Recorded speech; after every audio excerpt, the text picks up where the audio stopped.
So, 3 dolls, a lake, a dead man's fear, and suddenly everything Jade has been saying since season 1 clicks into place like a key turning in a very, very cursed lock. If you are watching from season 4 and you felt like episode 5 just quietly rewired the entire show, you are not imagining that. Something shifted, and once you see what it means, you cannot unsee it. Today we are going to pull the whole thing apart. The dolls, the nightmares, the thermodynamics theory, the talismans, Ethan, all of it. Because this is not just a Monster of the Week reveal. This is the show finally handing us the operating manual for the town itself. Let us get into it. Okay, let us start with what actually happened in episode 5 because the sequence of events matters here. Roger finds a rope in the settlement lake. He pulls it. 3 life-sized dolls surface from the water. The group, understandably terrified, stuffs them with rocks and throws them back in. Logical response. Completely wrong move, as it turns out. That night in the cabin, they hear a song. And Tabitha gets pulled into something not quite a vision, more like a memory bleeding through the wall between lifetimes. She was a child here once. Those dolls were hers, and there was a man, a frightened, angry man who believed the dolls gave him nightmares, so he threw them into the lake, then the man died. And here is where it gets dark. His nightmares, the specific fear he had projected onto those dolls, did not die with him. They came out of the lake. They became something real, something that can now hunt you, and apparently something the talismans cannot stop. That last part is critical, and we will come back to it. But right now I want to zoom out because this scene is not just lore. It is a proof of concept for the biggest theory the show has been building since Jade started talking about physics in season 2. Jade Herrera spent most of his pre-town life building software companies. He is not a mystic. He is not spiritual. He is a systems thinker. And when the town starts showing him things that should not exist, he does not reach for religion first. He reaches for physics. His argument goes like this. The first law of thermodynamics states that energy cannot be created or destroyed. It only changes form. And Jade's proposal, which the show has now confirmed is essentially correct, is that this applies to consciousness inside the town, thoughts, memories, trauma, fear. These are not just feeling. In the town, they are a form of energy. And that energy does not disappear when the person who carried it dies. It lingers, it accumulates, it transforms. The town is not just a place. It is a reservoir. Every person who has ever passed through it, suffered in it, or died inside it left something behind. And that something changes the physical reality of the place. This is why you get electrical wires that connect to nothing but still power light bulbs. This is why the geography seems to shift. This is why the rules feel inconsistent, because the rules are not geological or architectural. They are psychological. The town's physics are built from the residue of human consciousness. And the doll scene is the clearest demonstration of that we have seen. One man's specific fear got imprinted into the town's energy field. When he died, that fear did not dissolve. It materialized. It became autonomous. It became something that can find you in the dark. That is not magic. That is a system.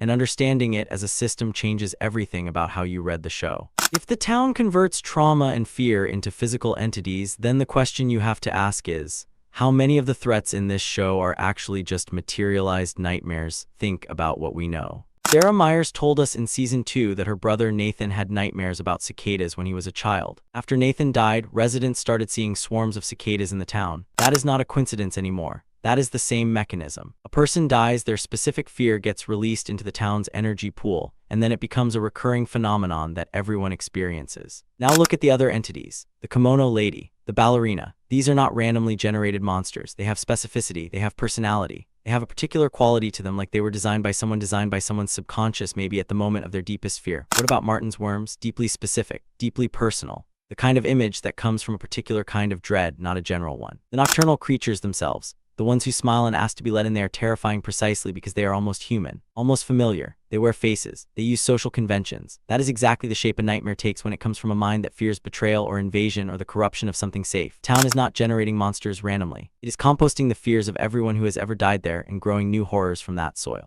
And here's what that means for the talismans, those carved stone objects that keep the creatures out at night. The doll creatures are immune to them. Why? Because the talismans were manifested as a response to the original nocturnal creatures. They were not designed conceptually or energetically to handle nightmares that came from a completely different source. The system was never updated for this particular threat. It is a gap in the town's own internal logic. Here is the part of this that I think is genuinely underrated in the conversation about the show. If the town converts fear into monsters, why does it also produce protections? Why do the talismans exist at all? Why does the bottle tree exist? Why are there cures inside the same system that is trying to kill everyone? The answer, I think, is that the town is not evil. It is a mirror. It reflects whatever energy is put into it. Sufficient, specific, emotionally powerful energy, positive or negative, becomes real inside the town's framework. The town does not choose sides, it amplifies. And so when a community of people develops a desperate, collective, overwhelming need for safety, that need becomes real too. It manifests, it takes physical form. That is where the talismans come from. That is the town's energy system generating a counterforce to its own horrors, because the need for that counterforce was powerful enough to become part of the system. This also reframes how Boyd discovered the talismans. Boyd is not just a lucky finder. Boyd is a person with enormous emotional intensity, specifically around protection, around keeping people alive, around being the one who holds things together. That emotional signature in a town where consciousness shapes reality is exactly the kind of energy that draws a solution toward itself. The town did not hand Boyd the talismans because he is special. The town produced the talismans because Boyd's need was specific enough and urgent enough to generate them. That is a profound difference.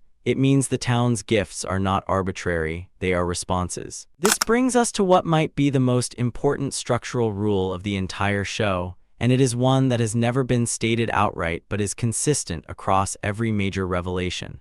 Not everyone can trigger these manifestations. It is not enough to want something. It is not enough to be afraid of something. There is a filter. Certain people at certain moments with a specific combination of emotional intensity, personal history, and connection to the town's existing energy field, those people are the ones who can activate the system. Think about it in terms of the characters we know. Tabitha keeps getting pulled into the town's deepest memories because she's not just a random resident. She's a reincarnation of someone whose energy was woven into the town's foundation. She has root-level access, if you want to use a software metaphor which seems appropriate given Jade's background. When Tabitha experiences something, the town responds in ways it does not respond to other people, because she is energetically fluent in the town's language. Jade is the same. He sees visions of Christopher because Christopher is literally a previous version of the same consciousness. His visions are not hallucinations. They are memories from a past iteration of his own soul, bleeding through because the town stores everything. And now let us talk about Ethan, because Ethan might be the most interesting case in the entire show. Ethan Matthews is a child. He should be the most vulnerable person in the town. He should be the most helpless.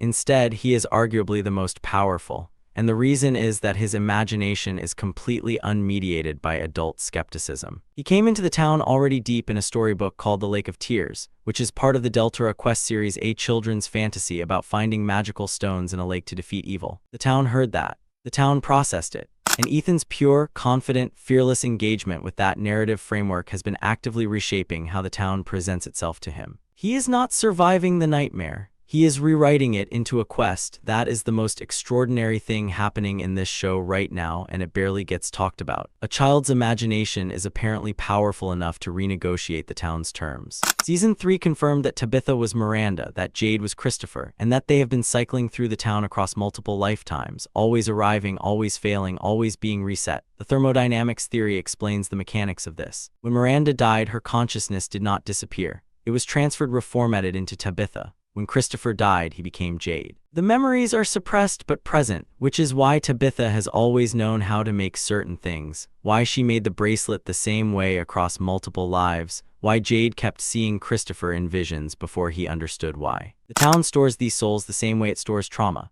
They are part of its energy ledger, and it keeps calling them back because they represent unfinished business at a foundational level. They were the original parents who tried to stop the sacrifice of the Anqui children and failed, and every subsequent version of them is the town's attempt, or their own soul's attempt, to finally complete that mission. But here is what interests me about this cycle now in Season 4. Tabitha and Jade finally remember. They have full access to their past lives for the first time, which means for the first time in however many cycles, they are not starting from scratch. They are playing the game with the memory of having played it before. That changes the energy equation. Their emotional signature in the town is different now. Their connection to the town system is more direct. And if the town is genuinely a mirror, if it genuinely responds to the quality and specificity of the energy being put into it, then two people who finally understand the full depth of their relationship to this place should be able to interact with the system in ways that were previously impossible. Whether the show delivers on that potential is a different question, but the internal logic supports it completely. The fact that the doll monsters are immune to the talismans is the most significant piece of new information in Episode 5, and I do not think it has gotten nearly enough attention. The talisman system has been the single most reliable survival mechanism in the town since Boyd found them. They are the rules. They define the boundary between safe and unsafe. They are what makes the houses survivable. And now there is a threat that those rules do not apply to. This is the town escalating. This is the town, or whatever intelligence operates through it, generating a new category of threat specifically to overcome the only reliable defense the residents have built. That is not random horror. That is a response. The question is what triggered this response. And based on everything we have laid out, the answer seems to be that Tabitha and Jade remembering their full history has raised the stakes inside the town system. The town is now operating at a higher level because the people confronting it are operating at a higher level. The residents unlocked a new tier of knowledge. The town unlocked a new tier of monsters. That is the mirror working in real time. There's also the detail from Mari's storyline. This episode, she says there is something ancient in the town, and that even death will not let them escape its torment. That is not just a character having a bad day. That is the show planting a marker about the nature of the system. Death is not an exit. The town absorbs the dead and uses them,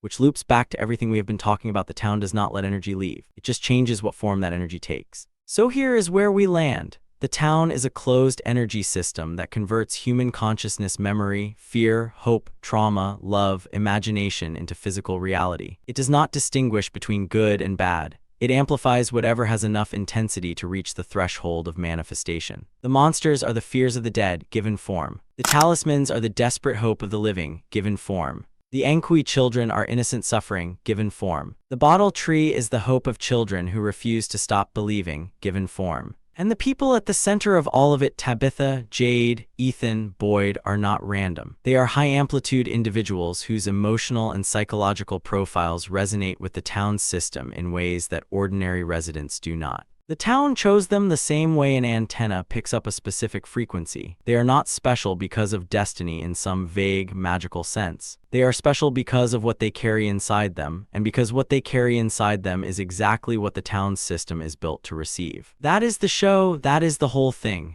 And Season 4 is finally making good on the framework that has been quietly built since Episode 1. If you made it this far, you probably have thoughts. Drop them below. Seriously, the comments on this show are some of the best theorizing on this platform, and I want to know what I missed, what you disagree with, and what you think is coming next. The big question I am sitting with after Episode 5 is this. If Ethan's imagination is powerful enough to rewrite the town's rules, and if he already knows about the Lake of Tears and the stone that defeats evil, what happens when he figures out where the actual lake is? Because that might be the whole game. See you next week.